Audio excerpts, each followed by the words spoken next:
So let's transition into talking about preparation.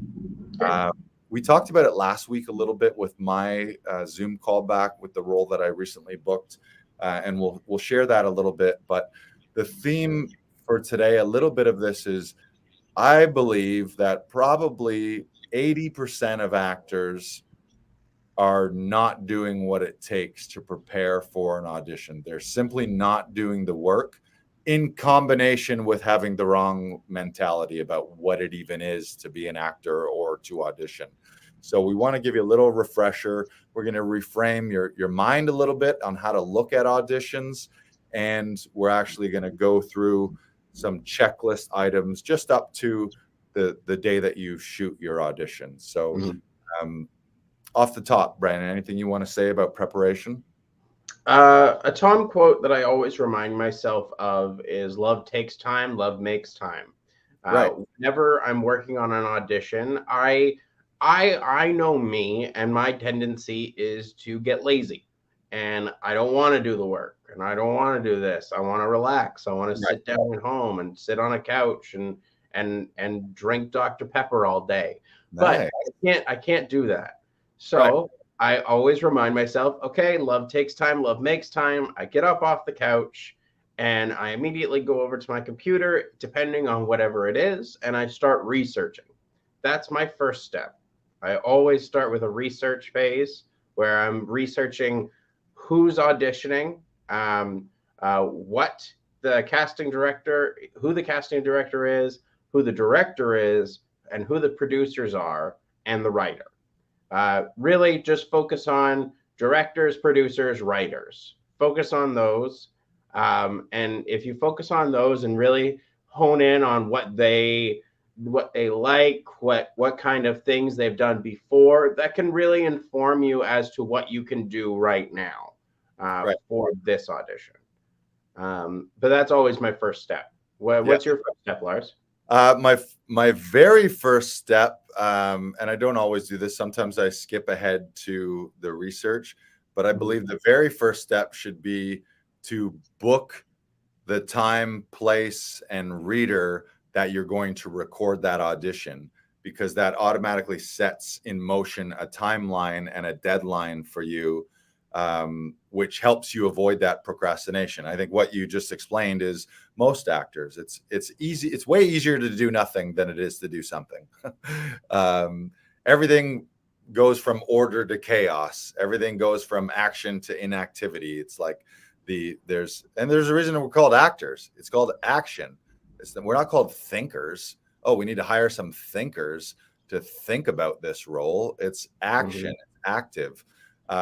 So the first thing for me is get it, look at my schedule, look at the deadline. Okay. And then realize, when am I going to shoot this? So then I have it mapped out right away. So I booked it in my schedule. And then the second thing, sort of in conjunction with that, is looking at my schedule. When am I going to prep? When am I going to do my script prep? When am I going to do my rehearsals?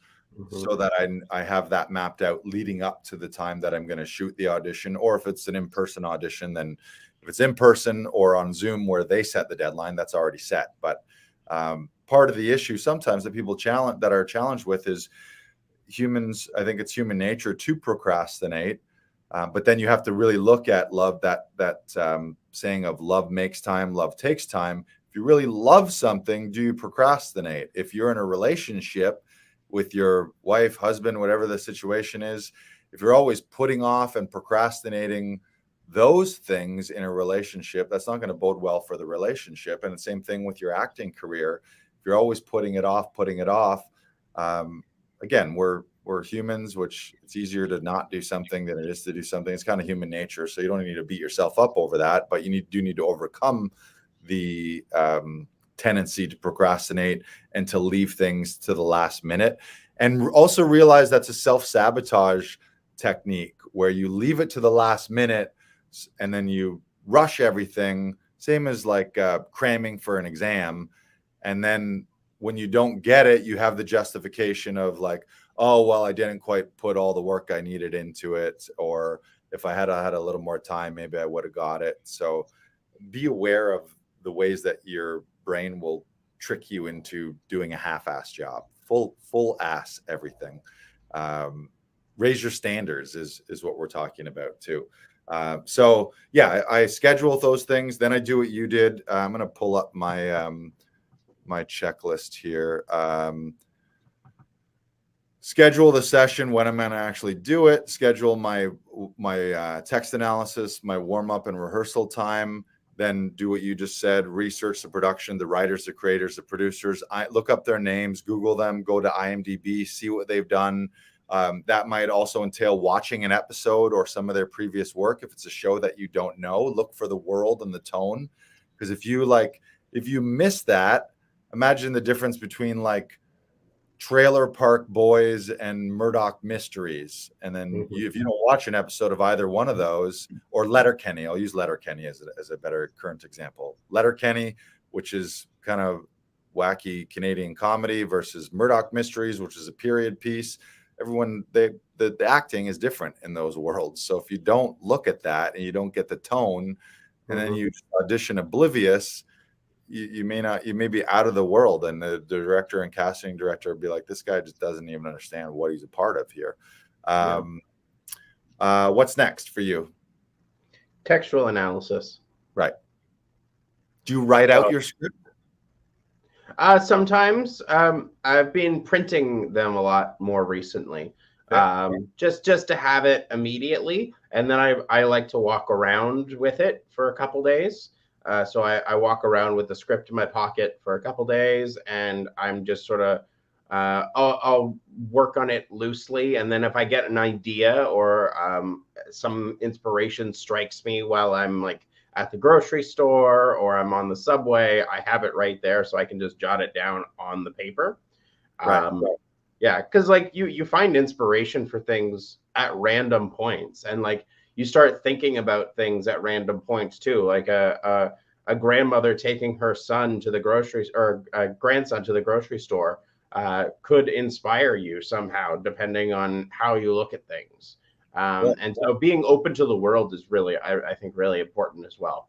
Right. Yeah, that's a big part of being an actor, is being like having a life as well outside of acting, experiencing things, going places, travel, meeting people, watching other entertainment, live events. All of that needs to inform your work. I do like to write it out, mainly for the two reasons that Tom suggests for us. Is I write it out and drop the punctuation. And this is so huge. We see this so often, where actors are playing every period and every comma, which does two things. It makes it very predictable, where you could watch 50 people audition for the same thing. They're taking breaths and pauses at the exact same spots. They're pausing on commas. They're, especially when it's little short sentences, like 3-word sentence, period, 3-word sentence, period. And they're taking a breath and pausing and pausing. And so it makes you predictable, and it's almost guaranteed to make you look and feel and sound like the same reads as 50 other actors that they're looking at. And the other thing that it does is, as Tom often suggests, it's we need to act at the speed of life.